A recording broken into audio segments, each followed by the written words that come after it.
Ninachojua ni kuwa Mungu anakupenda na yeye anakuwazia mawazo mazuri.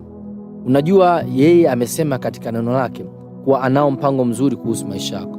Mpango unaohusu kukustawisha, kukuongeza, kukufanikisha, kuhakikisha kuwa kila kusudio jema linakuwa halisi maishani mwako. Lakini ili yeye aweze kutekeleza mpango wake, wewe una wajibu, wewe una sehemu yako. Na ndio maana yeye kila siku anatufundisha neno lake, makusudi tuelewe ni nini ulio wajibu wetu.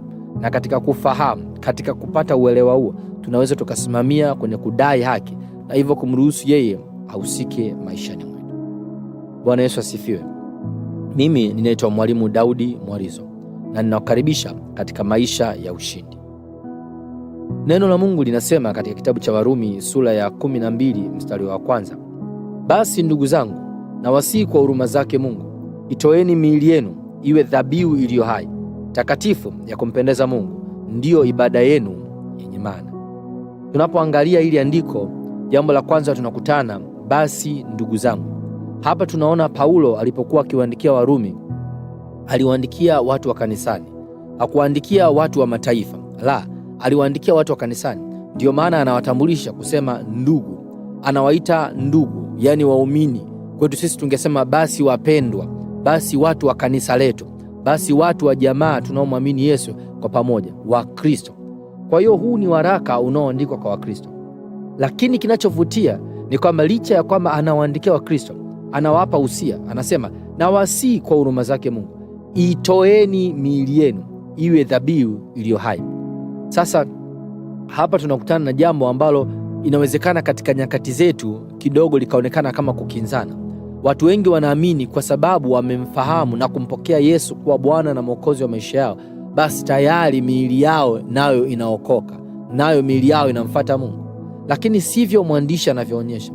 Mwandishi anawaambia ya kwamba kwa sababu sasa mmemwamini Yesu kuwa Bwana na Mwokozi wa maisha yenu, sasa mmeokoka, jukumu linalofuata ni nyinyi kuitoa miili yenu. Hii inatupa picha ya kwamba kumbe jukumu la kuusimamia mwili sio jukumu la Mungu. Hilo ni jukumu letu sisi kama watu tuliomwamini Kristo.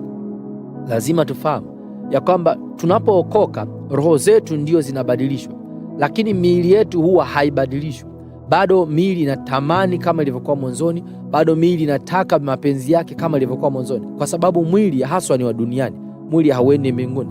Na kutokana na sababu hiyo, sisi kila siku kama watu tuliomwamini Yesu tunao wajibu wa kuitiisha miili yetu. Ndio maana hapa anawaandikia akiwaambia itoeni miili yenu. Ina maana hili ni jambo ambalo linafanyika kwa makusudi, sio tu mara moja, bali ni jambo endelevu. Kila siku tunalifanya hili jambo. Ni lazima tujifunze kuitoa miili yetu kama dhabihu. Lazima tujifunze kuikontrol miili yetu, kwa sababu tusipoisimamia miili yetu, miili ina tabia ya kutaka kuonyesha mapenzi yake yenyewe dhidi ya jambo lingine lolote la kiroho. Na ndiyo maana utaangalia watu ambao wameshindwa kuikontrol miili yao, licha ya kwamba wako makanisani, lakini bado wanaishi kama watu wa dunia, bado wanafanya kama mambo ya dunia, bado ni watu ambao wanatenda tabia, mienendo, wanafanya mambo ambayo ni kama ya dunia. Na muda mwingine hata baadhi ya watumishi ambao kwa namna moja au nyingine wameshindwa katika hili eneo, unakuta miili yao ina control, miili yao ndio inasimamia maamuzi ya kiroho. Na siku zote jambo kama hilo likitokea, huwa mambo mabaya yanategemea kumpata huyo mtu, kwa sababu mwili hata siku moja haukubaliani na roho. Na kwa sababu mwili haukubaliani na roho, huyu mtu anajitengenezea mazingira ya kufeli katika kila jambo la kiroho. Ndio maana ni muhimu kukumbushana ya kwamba sisi kama watu tuliookoka ni lazima tuisimamie miili yetu. Lazima tujifunze kukontrol miili yetu. Tusiruhusu tamaa za miili ituendeshe. Tusiruhusu mapenzi ya miili ndiyo ituendeshe. Tumeokoka, na kwa sababu tumeokoka, basi tufananie na watu ambao wanampendeza Mungu. Muda mwingine unafika makanisani, unakutana na watu ambao kwa namna moja au nyingine wameruhusu miili yao iwaendeshe. Hawa ni watu ambao siku zote wana tabia kupingana na kweli ya Mungu, kwa sababu wameruhusu miili yao iendeshe. Lakini naamini huyo mtu hautakuwa wewe, kwa sababu kama unapingana na kweli ya Mungu, unajiweka katika mazingira mabaya kiutendaji. Amua leo kusimama na kweli ya Mungu na kuanza kusimamia mwili wako. Barikiwa.